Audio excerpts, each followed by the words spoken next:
আমরাও কিন্তু সেই ধরনের সস্তা শ্রমের অর্থনীতির ট্র্যাপের মধ্যে আটকে গেছি। আমরা কোনো ঋণ ফাঁদে বা মধ্য আয়ের ফাঁদে মিডল ইনকাম ট্র্যাপে পড়ব কিনা এটা কিন্তু নির্ভর করবে দ্বিতীয় প্রজন্মের যে চ্যালেঞ্জগুলো আসছে সেটা মোকাবেলার ক্ষেত্রে।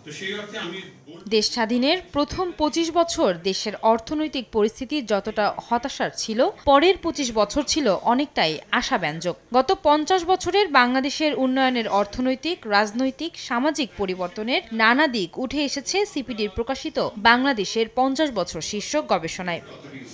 বৃহস্পতিবার রাজধানীর ধানমন্ডিতে গবেষণা সংস্থাটির কার্যালয়ে বইটির মোড়ক উন্মোচন অনুষ্ঠানে অংশ নেন দেশের বিশিষ্ট অর্থনীতিবিদরা।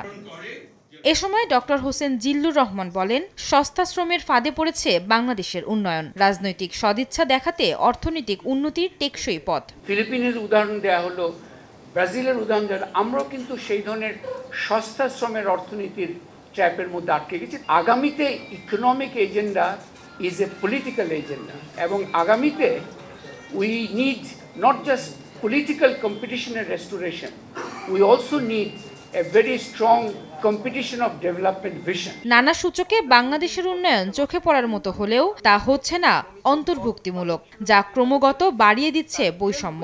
এমন পর্যবেক্ষণ অর্থনীতিবিদ এম আকাশের।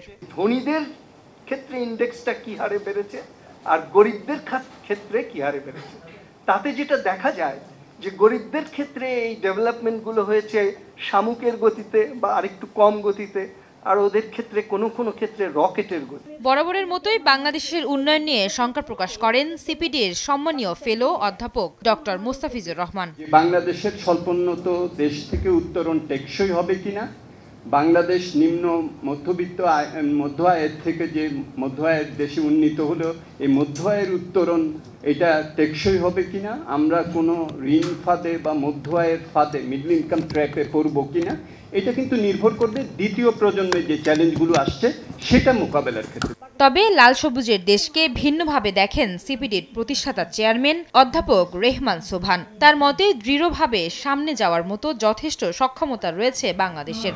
Very significant improvements have taken place.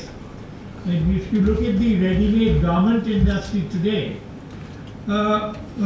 lot of backward linkage is taking place. Most of the fabric is being locally produced, yarn is being locally produced.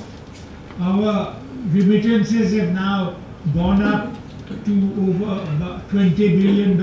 So all those reflected at the economic level considerable change, not just in terms of growth of the economy, but in terms of reduction of poverty, in terms of improvement in human development. এ সময় বাংলাদেশের অবকাঠামো খাতের উন্নয়নকে অর্থনৈতিক করিডোরে পরিণত করার পরামর্শ দেন অর্থনীতিবিদরা। আয়েশা সিদ্দিক সামিয়া, সময় সংবাদ, ঢাকা।